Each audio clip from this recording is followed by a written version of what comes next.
সকল মানুষ যখন আল্লাহর দরবারে মুরাজাত করে কোনো কিছুর জন্য, আল্লাহ সেটা কবুল করেন। এই জাতির যে প্রত্যাশা, সে প্রত্যাশা দেশনেত্রী বেগম খালেদা জিয়া তিনি আবারও নেতৃত্ব দিবেন, আবারও উদ্বুদ্ধ করবেন। প্রত্যেকটা দলই যাতে নির্বাচনী যাত্রা শুরু করার একটা পরিবেশে থাকে, তাদের দলের ভিতরে এবং সার্বিক রাজনৈতিক সেই পরিবেশটা যাতে থাকে, সেই সময়টায় যদি তফসিল দেওয়া হয় তাহলে এটা নির্বাচন কমিশন এবং সকল রাজনৈতিক দলের জন্য সেটা।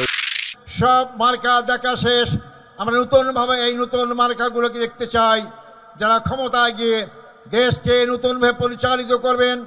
সম্পূর্ণ আধিপত্যবাদ বিরোধী শক্তি আজকে ক্ষমতায় গেলে আমরা আমার দেশ আমি শাসন করতে পারবো, বাংলাদেশের জনগণই শাসন করতে পারবো। কারো ডিকটেশনে, কারো দাদাগিরিতে বাংলাদেশ চলবে না। আগের মতো গুন্ডামির মাধ্যমে এবং কালো টাকার দৌরাত্মের মাধ্যমে